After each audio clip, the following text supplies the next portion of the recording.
लेकिन ये प्रेम सबसे ऊंचा है निकुंज में, जहां दोनों से प्रेम हो।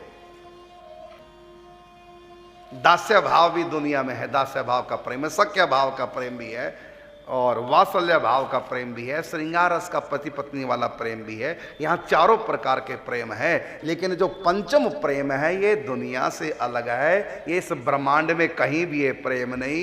ये प्रेम है सखियों का निज धन।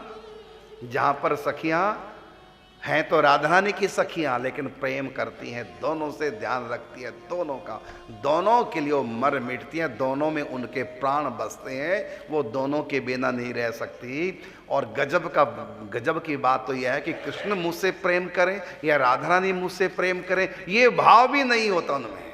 ये परस्पर दोनों प्रेम करें और हम इनके प्रेम में इनका सहयोग करें और इन दोनों को सुखी देख देख करके आनंद की अनुभूति करें। ये दुनिया में इसकी छाया भी नहीं होती, और यही है सबसे ऊंचा प्रेम। इसलिए हमारे शास्त्रों में इसको प्रेम न कहकर इसको रस कहा है। तभी निम्बार्क संप्रदाय का जो मूल मेन ग्रंथ है सब सुप्रसिद्ध, वह है महावाणी जी। तो महावाणी जी में लिखा है ये जो निम्बार्क संप्रदाय का प्रेम है ये कैसा है का नेम प्रेम ते पर चलो परंपरा को पंथ। ये निम्बार्क परंपरा का जो पंथ है ये नेम और प्रेम से भी आगे का है। रह गयो मार्ग उरे नेम अरु प्रेम को, पर चलो परा को परम पंथ। तो ये सखी भाव का जो है प्रेम, इसको प्रेम न कहकर इसको कहते हैं रस। और इस उपासना को करने वालों को कहते हैं रसोपासक या रसिक। तो प्रेमियों से भी आगे रसिक। तो यहां भागवत जी में, क्योंकि ये प्रेम ग्रंथ है, इसमें सर्वोपरि जो लीला है वो रस की तो इसमें लीला नहीं है।